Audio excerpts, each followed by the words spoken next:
श्रीमन नारायण। आप सभी को शरद पूर्णिमा की ढेरों शुभकामनाएं। प्रिय दर्शकों, आज हम बात करेंगे आश्विन मास की पूर्णिमा की। आश्विन मास की पूर्णिमा जिसे शरद पूर्णिमा कहते हैं, इस पूर्णिमा की महिमा बहुत अधिक है और इस वर्ष आपको बहुत अधिक ध्यान देने की आवश्यकता इसलिए है क्योंकि इस वर्ष पूर्णिमा तिथि कुछ इस प्रकार से विभाजित हुई है कि निर्णय नहीं हो पा रहा है व्रत किस दिन करें, खीर को चंद्रमा की रोशनी में किस समय रखें, किस दिन रखें और पूजन के साथ दान आदि किस दिन करें, क्योंकि जो पूर्णिमा तिथि की शुरुआत और समाप्ति की गणना है ना, वह बहुत ही चौंकाने वाली है। तो किस दिन आपको शरद पूर्णिमा मनानी चाहिए, किस दिन सत्यनारायण भगवान का व्रत करना चाहिए और चंद्र अर्घ व्रत किस दिन करेंगे। चंद्रमा की रोशनी में जो खीर रखी जाती है इसको अमृत में प्रसाद बनाने के लिए, क्यों? क्योंकि इस दिन चंद्रमा 16 कलाओं से पूर्ण होता है और चंद्रमा की रोशनी से अमृत बारिश होती है, इसीलिए खीर बनाई जाती है। तो वो खीर बनानी किस दिन है, इस पूर्णिमा के दिन आपको क्या क्या करना चाहिए जिससे कि भगवान श्री हरि विष्णु का आशीर्वाद प्राप्त हो। इस पूर्णिमा के दिन आपको क्या क्या नहीं करना चाहिए, इस पूर्णिमा की विधि क्या है, नियम क्या है, भोग क्या है, मंत्र क्या है और ये पूर्णिमा तिथि क्यों सबसे अधिक महत्वपूर्ण है, ये संपूर्ण जानकारी इस वीडियो के माध्यम से आपको प्रदान की जाएगी। आपसे निवेदन है कि वीडियो यदि थोड़ा सा भी उपयोगी लगे तो कृपया एक बार लाइक अवश्य कर दीजिएगा। परमेश्वर श्रीमन नारायण का आशीर्वाद प्राप्त करने के लिए कमेंट बॉक्स में अवश्य लिखिएगा ओम नमो भगवते वासुदेवाय या श्रीमन नारायण। भगवान नारायण के आशीर्वाद से आपके जीवन के सभी संकटों का नाश होगा और आप अपनी सभी मनोकामनाओं को पूर्ण करने में सफल होंगे। आप देख रहे हैं देवभूमि ज्योतिष संस्थान का प्रतिष्ठित यूट्यूब चैनल देवभूमि धार्मिक। हम यहाँ पर सभी व्रत और त्योहारों की सही शास्त्रीय जानकारी प्रदान करते हैं। ज्योतिष शास्त्र और पंचांग के आधार पर आपको बताते हैं कौन सी तिथि कब है, व्रत आदि कब करना है, क्या विधि है, क्या नियम है और क्या गलती नहीं करनी है। यदि आप सभी व्रत और त्योहारों की सही शास्त्रीय जानकारी पाते रहना चाहते हैं, सही कथाएं तथा महात्म्य सुनते रहना चाहते हैं तो कृपया चैनल को अभी सब्सक्राइब कीजिए और बेल आइकन को प्रेस कीजिए। प्रिय दर्शकों, जब आप सब्सक्राइब का बटन दबाएंगे तो वहाँ एक घंटी का निशान बना हुआ आएगा, उसे अवश्य दबाइएगा, तभी आपको हमारे सारे वीडियो प्राप्त होंगे, अन्यथा आपसे जानकारी छूट जाएगी। आइए अब हम बात करते हैं शरद पूर्णिमा की। शरद पूर्णिमा जो तिथि है वो आश्विन मास की तिथि है। आश्विन मास का अंतिम दिन होता है और इसी के साथ कार्तिक मास का शुभ आरंभ भी हो जाता है। कार्तिक मास सबसे पवित्र मासों में से एक मास है। कार्तिक मास में बहुत से नियम धारण किए जाते हैं, जैसे कार्तिक स्नान का नियम, कार्तिक में दान का नियम, दीप दान का नियम, आंवला दान का नियम, आंवले के नीचे भोजन, तुलसी पूजन, तुलसी दीपदान, पक्षियों को दाना डालना। इस प्रकार से अनेकों नियम हैं जो आप धारण कर सकते हैं, जैसे भगवान विष्णु को तुलसी अर्पित करना, भगवान विष्णु के स्वरूप भगवान सालिग्राम की पूजा, उनके चरणामृत का नियम, उनको तुलसी दल अर्पित करने का नियम, प्रतिदिन स्नान कराने का नियम और इन नियमों का जो पुण्य फल है वो कई लाख गुना अधिक है। इनके विषय में मैंने पहले भी आपको बताया है, एक वीडियो मैंने आपके लिए बनाया है कल ही, जिसमें आपको बताया है कि कार्तिक स्नान के नियम क्या हैं, कैसे कार्तिक स्नान करना चाहिए, कब से कब तक रहेगा, क्या खाना चाहिए और क्या नहीं खाना चाहिए, उसे अवश्य देख लीजिएगा। तो इस पवित्र कार्तिक मास की शुरुआत पूर्णिमा तिथि से ही मानी जाती है। इस पूर्णिमा के दिन विशेष रूप से चंद्रमा की पूजा की जाती है। सत्यनारायण भगवान को तो सभी पूर्णिमा समर्पित होती ही है, पर ये जो पूर्णिमा होती है ना, शरद पूर्णिमा, इस पर विशेष रूप से चंद्रमा का महत्व है। शास्त्र कहते हैं कि इस दिन चंद्रमा अपनी 16 कलाओं में पूर्ण होते हैं। तो चंद्रदेव जब 16 कलाओं में पूर्ण होते हैं तो वो अमृत वर्षा करते हैं, अर्थात उनकी किरणों के साथ अमृत की बारिश होती है और इसी समय आप खीर बनाकर छत पर रख देते हैं जिससे कि वह अमृत उस खीर के अंदर आ जाए।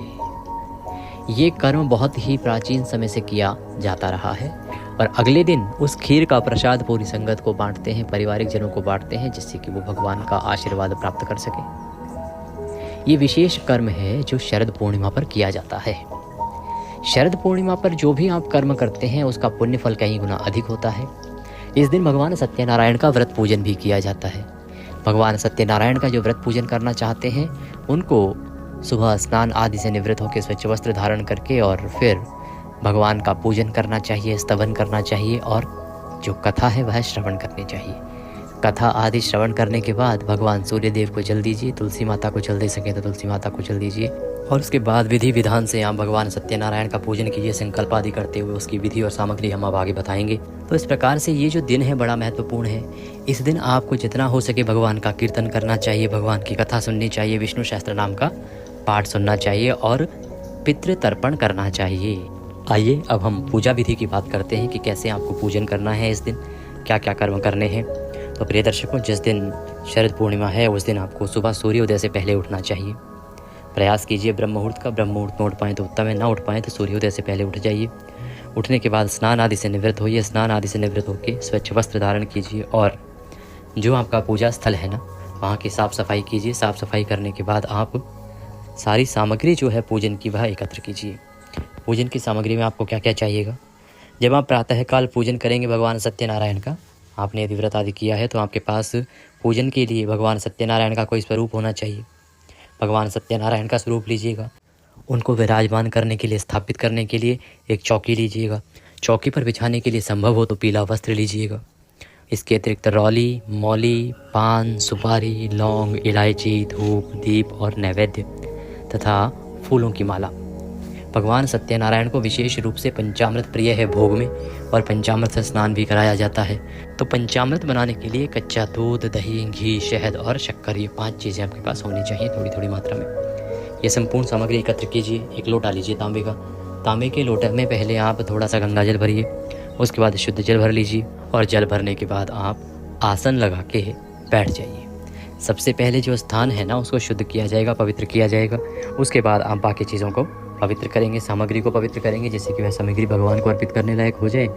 तो इसके लिए जो लोटे में हमने जल भराया है ना उसको लीजिए और एक फूल ले लीजिए, पुष्प, कोई भी पुष्प मिल जाए, गेंदे का है या कोई और पुष्प लीजिए और उस पुष्प को उस पानी में डुबो के उस जल के छींटे दीजिए जहाँ आपने बैठ के पूजन करना है उस स्थान पर। और जो सामग्री आप लेके आए हैं ना उस सारी सामग्री पर आप जल के छींटे दीजिए, जिससे कि आप उसका शुद्धिकरण कर सकें। हम यहाँ से मंत्र पढ़ते हैं, आप जल के छींटे दीजिए। ओम पवित्र हो पवित्रवांग सर्वांग वस्तांगतो पिबम यह स्मरेत पुंडरीकाक्षं स्वायंतर सची ओम।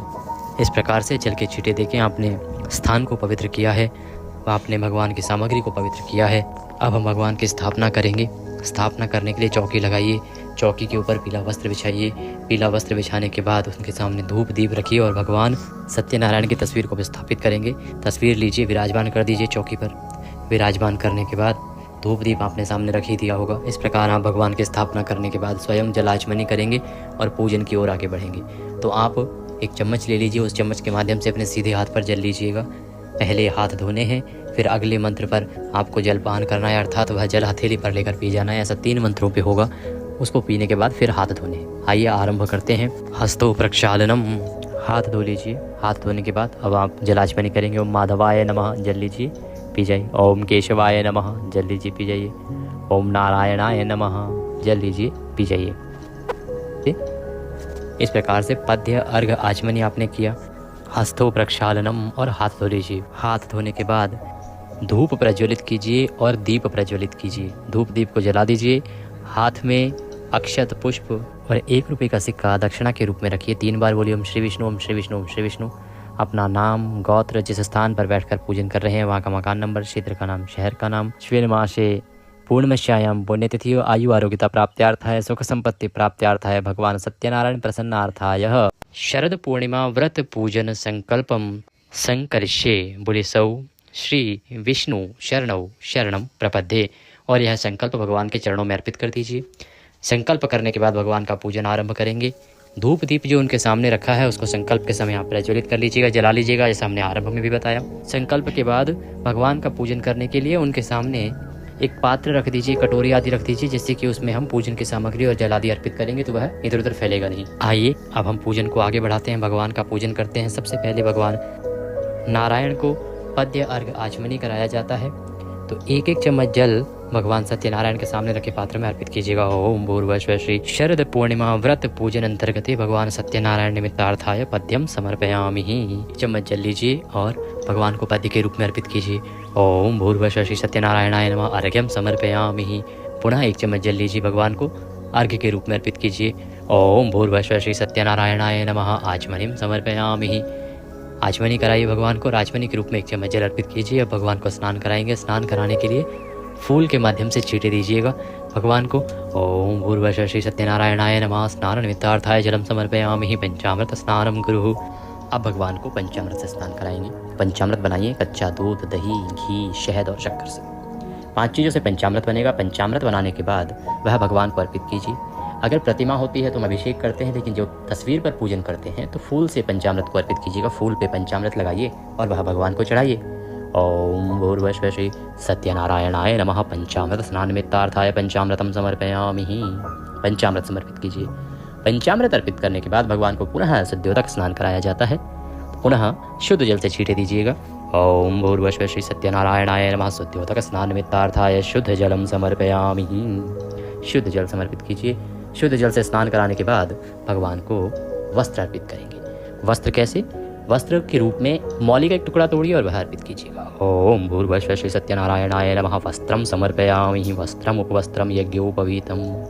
यज्ञोपवीत जनेऊ होती है ना, जनेऊ लीजिए। जनेऊ को अर्पित करने से पहले उस पर रौले कुमकुम आदि से तिलक कर लीजिएगा, फिर अर्पित कीजिएगा। ओम भूर्भुवः श्री सत्यनारायणाय नमः यज्ञोपवीतम समर्पयामि। यज्ञोपवीत समर्पित कीजिए। यज्ञोपवीत समर्पित करने के बाद भगवान को इत्र लगाएंगे। इत्र को फूल पर लगा लीजिए और वह भगवान को अर्पित कीजिए। ओम भूर्भुवः श्री सत्यनारायणाय नमः इत्रम समर्पयामि। इत्र समर्पित कीजिए। इत्र समर्पित करके प्रभु को तिलक करेंगे। तिलक कीजिएगा, रौले कुमकुम आदि से तिलक कीजिएगा। ओम भूर्भुवः श्री सत्यनारायणाय नमः गंधम समर्पयामि। अक्षत अर्पित करेंगे। चावल लगाइए, भगवान को चावल अर्पित कीजिए। ओम भूर्भुवः श्री सत्यनारायणाय नमः अक्षतम समर्पयामि। तिलकम तिलकांते अक्षतम पान्तु पुष्पाणि पान्तु। अब भगवान को पुष्प अर्पित करेंगे। फूल लीजिए, भगवान को फूल अर्पित कीजिए। माला है तो माला पहनाइए। ओम भूर्भुवः श्री सत्यनारायणाय नमः पुष्पम समर्पयामि। माल्यार्पणम कुरु। पुष्प अर्पित करने के बाद धूप दिखाएंगे और दीप दिखाएंगे भगवान को। ओम भूर्भुवः श्री सत्यनारायणाय नमः धूपम अर्घ्रापयामि। ओम भूर्भुवः श्री सत्यनारायणाय नमः दीपम दर्शयामि। धूप दीप दिखाइए प्रेम से। धूप दीप दिखा के और नैवेद्य अर्पित कीजिए। नैवेद्य के रूप में आपके पास कोई फल है तो फल चढ़ाइए, मिठाई है तो मिठाई चढ़ाइए, या आप मिश्री लीजिए और वह अर्पित कीजिए। ओम भूर्भुवः श्री सत्यनारायणाय नमः नैवेद्यम समर्पयामि। नैवेद्य समर्पित करके भगवान को आचमनी कराते हैं। जलाचमनी कराएंगे।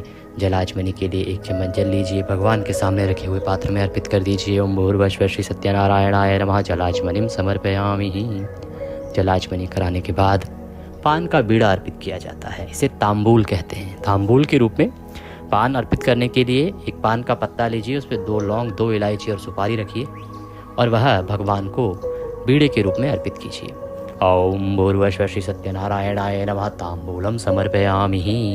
मीठा पान जो आता है बना बनाया वो भी ला सकते हैं यहाँ पर, वह भी अर्पित कर सकते हैं। तांबूल अर्पित करने के बाद शुभ दक्षिणायाम शुभ दो वरदो भवः। जो भी दक्षिणा स्वरूप आप भगवान सत्यनारायण को कुछ अर्पित करना चाहते हैं वह दक्षिणा लीजिए और भगवान को चढ़ा दीजिए। ओम भूर्भुवः श्री सत्यनारायणाय नमः शुभ दक्षिणायाम समर्पयामि। दक्षिणा अर्पित कीजिए, हाथ जोड़ के नमस्कार कीजिए और सत्यनारायण भगवान की 5 अध्यायी कथा सुनिए। 5 अध्यायी कथा सुनिए। आप अगर हमारे चैनल पर नए हैं तो सब्सक्राइब कर लीजिए, क्योंकि हम यहाँ पर सभी जो वैदिक पाठ हैं उनको विधि से और सही जो पाठ पुराणों में लिखे हैं वह आपको सुनाते हैं। तो 5 अध्यायी कथा सुनेंगे। कथा सुनने के बाद अगर संभव हो पाए तो विष्णु सहस्त्र नाम का पाठ इस दिन बड़ा कल्याणकारी होता है। विष्णु सहस्त्र नाम सुनिएगा। कथा आदि करने के बाद भगवान सत्यनारायण की आरती करेंगे। सत्यनारायण भगवान की आरती भी हम जो कथा का वीडियो होता है उसी में साथ में रिकॉर्ड कर देते हैं, जिससे कि आपको किसी प्रकार की परेशानी ना हो। और आरती करने के बाद हम लगाते हैं भगवान को भोग लगा के होगी पुष्पांजलि, जो बड़ी ही महत्वपूर्ण प्रक्रिया होती है पूजा के अंत में। तो आप अवश्य सुनिएगा सत्यनारायण कथा, साथ में विष्णु सहस्त्र नाम और आरती करके आइए अब हम भगवान को भोग लगाएंगे। भोग लगाने के लिए पंचामृत आपने बना ही रखा होगा। पंजीरी का भोग लगता है भगवान को, तो पंजीरी बनाइए आटा सेक के, उसमें बूरा आदि मिला के, और छोटे छोटे पीसेस काट लीजिए केले के। थाली में सजाइए, भोग को भगवान के सामने रखिए, तुलसी दल उसमें रखिए और पर्दा कर दीजिए। भगवान से घंटी बजाते हुए निवेदन कीजिए भोग के लिए। ओम नाभ्यः आशीर्षेदन्तरिक्षं शिष्णुः जो समवर्ततः पद्भ्यां भूमिर्दिशां श्रोत्रं तथा लोकां कल्पयनः। ताली बजाइए, पर्दा हटा दीजिए, भगवान को जल आचमनी कराइए, जल लीजिए, 3 बार उसके ऊपर से घुमाइए और छोड़ दीजिए। और फिर हाथ जोड़ के नमस्कार करके थाली वहाँ से उठा लीजिए, इसे बाकी प्रसाद में मिला दीजिए। अब हम मंत्र पुष्पांजलि करेंगे। हाथों में पुष्प ले लीजिए, नारायण का ध्यान कीजिए और निवेदन कीजिए। आवाहनम न जानामि विसर्जनम पूजम चैवम न जानामि क्षम्यताम परमेश्वरः। हे प्रभु, ना हम आपका आवाहन जानते हैं, न पूजन जानते हैं, न विसर्जन जानते हैं। हम तो अज्ञानी जीव हैं। जैसी बन पड़ी है वैसी सेवा आपके श्री चरणों की है। हे भगवान, इस पूजा में, इस पाठ में, इस व्रत में हमसे कोई जाने अनजाने में गलती हो गई हो, त्रुटि हो गई हो, भूल हो गई हो तो उसे क्षमा कीजिएगा। आप दया सिंधु हैं, हम आपके बालक नादान हैं, आपके दर के भिखारी हैं। हमारे जाने अनजाने की सभी गलतियों को क्षमा करते हुए दया का आशीर्वाद प्रदान कीजिए। आपको अर्पित करने के लिए हमारे पास कुछ नहीं है। तन मन धन सब आप ही का है। हमारे पास केवल क्या है? मालती मलका जाति सत्पत्रांति संयुक्तम पुष्पांजलि मया दत्तम ग्रहणाम परमेश्वरः। यह पत्र पुष्प की भेंट है, इसे स्वीकार करें और वह पुष्प भगवान के चरणों में अर्पित कर दीजिए। शत शत नमन कीजिए और खड़े खड़े वहीं परिक्रमा कर लीजिए। यानि कानि च पापानि प्रदक्षिणाम पदे पदे, यानि कानि च पापानि प्रदक्षिणाम पदे पदे। परिक्रमा करने के बाद पुरुष जन जो हैं वो सभी दंडवत प्रणाम कीजिए। माताएं सर झुका के हाथ जोड़ के नमस्कार कीजिए। और इसके बाद आप अपने जो भी ब्राह्मण पुरोहित आदि हैं उनको भोजन कराइए। भोजन आदि करा के दान दक्षिणा आदि दे के उनको विदा कीजिए। संभव हो तो देखिए, मैं ये नहीं कहूँगा सबको भोजन कराना चाहिए, जिसके लिए संभव है वो कराएं। यदि आप कथा के निमित्त, पूर्णिमा के निमित्त, हमारे निमित्त जो भी दक्षिणा आदि हमें भेजना चाहते हैं तो वह आपके स्क्रीन पर नंबर आ रहा है, उस पर भेज सकते हैं। और बार कोड भी आ रहा है, उसको स्कैन करके वहाँ पर भी भेज सकते हैं। अब बात करते हैं कि ये पूर्णिमा का त्यौहार है किस दिन, और इसी के साथ कार्तिक मास की शुरुआत भी हो जाती है। कार्तिक मास की शुरुआत में आपको एक महत्वपूर्ण जानकारी दूं कि इसका वीडियो मैंने अपलोड किया है जिसमें सारे नियम बताए हैं मैंने कार्तिक मास के। वो वर्णन मेरा अपना नहीं है, वो ब्रह्मदेव का वर्णन है। ब्रह्मदेव नारद जी को कहते हैं, वहाँ का वृतांत है। ये साक्षात ब्रह्म वाक्य है, तो उस वीडियो को अवश्य देख लीजिएगा। यदि आपने अभी तक नहीं देखा है तो ना मिले तो कमेंट बॉक्स में लिख के पूछिएगा, मैं लिंक आपको प्रदान कर दूंगा। यहाँ डिस्क्रिप्शन बॉक्स में भी उसका लिंक मैं दे रहा हूँ। तो उन नियमों का पालन करना है। और कार्तिक मास में तथा पूर्णिमा तिथि पर पितृ तर्पण का बड़ा महत्व है। पितरों का तर्पण पूरे कार्तिक मास यदि आप करते हैं तो उसकी महिमा बहुत अद्भुत है। उसका वर्णन भी मैंने आपको उसी वीडियो में किया है। तो आप भगवान का पूजन करने के बाद अपने पितरों के निमित्त जल तर्पण अवश्य कीजिएगा। गीता के 7वें अध्याय का श्रवण कीजिएगा। और जो वीडियो मैं अपलोड करता हूँ गीता के 7वें अध्याय का, उसी में विधि भी बताता हूँ कि कैसे आपको जल अर्पित करना है पितरों को, कैसे उसका पुण्य अर्पित करना है पितरों को। तो वह गीता का 7वां अध्याय सुनते हुए अपने पितरों को जल तर्पण कीजिएगा। और ये पूरे कार्तिक मास में यदि धारण करते हैं तो अद्भुत महिमा इसकी ब्रह्मदेव के द्वारा बताई गई है। उसको आप मेरे वीडियो के माध्यम से भी सुन सकते हैं। शास्त्रों की महिमा है। साथ ही सुनना ना भूलिएगा कार्तिक मास महात्म्य, क्योंकि मैं जो अपने चैनल पर महात्म्य सुनाता हूँ प्रिय दर्शकों, वो होता है जो पुराणों में वर्णित है। मैं ऐसे नहीं कि बाजार से कोई पुस्तक ले आया और उसको मैंने पढ़ना शुरू कर दिया। वो मेरे पूर्वजों का बड़ा आशीर्वाद है। मेरी 4 पीढ़ियाँ जो हैं उन्होंने इसी पांडित्य कर्म में अपना समय दिया है और उन्होंने बड़ी ऊंचाइयों को छुआ है। उन्हीं के प्रताप से और उन्हीं के द्वारा जो पुराण उस समय लाए गए थे वो अभी तक मेरे पास उपलब्ध हैं और उन्हीं के द्वारा मैं आपको वह जानकारी प्रदान करता हूँ। सही जो महात्म्य है उसको सुना। महात्म्य वास्तव में तो संस्कृत में वर्णित है, लेकिन मैं उसको हिंदी सरलीकरण करके आपको हिंदी के साथ भी सुनाता हूँ। तो महात्म्य प्रतिदिन अवश्य सुनिएगा, बड़ा कल्याणकारी रहेगा। इसका जो शुरुआत है वो मैं पूर्णिमा तिथि से ही करता हूँ। पूर्णिमा से ही इसकी शुरुआत हो जाएगी और कार्तिक पूर्णिमा पर हम इसको पूर्ण करेंगे। कार्तिक में दीपदान का बड़ा महत्व है। ये नियम आप धारण कर सकते हैं। भगवान शालिग्राम को तुलसी दल अर्पित करने का नियम है, इसका धारण भी आप पूर्णिमा तिथि से ही कर सकते हैं। भगवान शालिग्राम की पूजा, भगवान शालिग्राम के चरणों का चरणामृत या उनका जो स्नान कराने के बाद का जो जल है ना, उसी को चरणामृत कहते हैं। उसकी एक बूंद भी यदि मनुष्य को मिल जाए तो वह कल्याण कर देती है, ऐसा ब्रह्म वाक्य है। ये सब वर्णन मैंने अपने वीडियो में भी आपको बताया है। और जब आप महात्म्य सुनेंगे उसमें भी ये सारे ब्रह्म वाक्य आएंगे कि ब्रह्मदेव ने क्या महिमा कही है कार्तिक मास की और कैसे कार्तिक स्नान करना चाहिए, कार्तिक के सभी त्योहार क्या हैं और ब्रह्मदेव तथा नारद जी के द्वारा किस प्रकार से उस संवाद के माध्यम से संपूर्ण कार्तिक महात्म्य, संपूर्ण कार्तिक महिमा आपको सुनाई जाएगी। शरद पूर्णिमा तिथि को लेकर बड़ा ही कंफ्यूजन है, क्योंकि पूर्णिमा तिथि आरंभ हो रही है 6 अक्टूबर को दोपहर को 12:28 पर और समाप्त होगी 7 अक्टूबर को सुबह 9:16 पर। अब क्योंकि उदया तिथिमान की महिमा अधिक होती है, परंतु इस बार अगर उदया के अनुसार चलते हैं तो ये जो पूर्णिमा है शरद पूर्णिमा, इसमें चंद्रमा 16 कलाओं से पूर्ण होता है रात्रि को, और रात्रि को ही छत पर खीर रखने का विधान भी है। तो खीर कब रखेंगे, क्योंकि 7 तारीख को तो सूर्य के मुख से पूर्णिमा है पर रात्रि को नहीं है। तो इसी अवस्था का ध्यान रखते हुए 6 अक्टूबर को आप खीर जो भी बनाते हैं, छत पे रखते हैं, जहाँ भी रखते हैं, सूर्य के प्रकाश में वो करेंगे, खीर बनाएंगे और खीर को जो है वो सूर्य के प्रकाश में रखेंगे। मैं मुहूर्त बताता हूँ कितने बजे तक रखते हैं, तो बहुत कल्याणकारी है।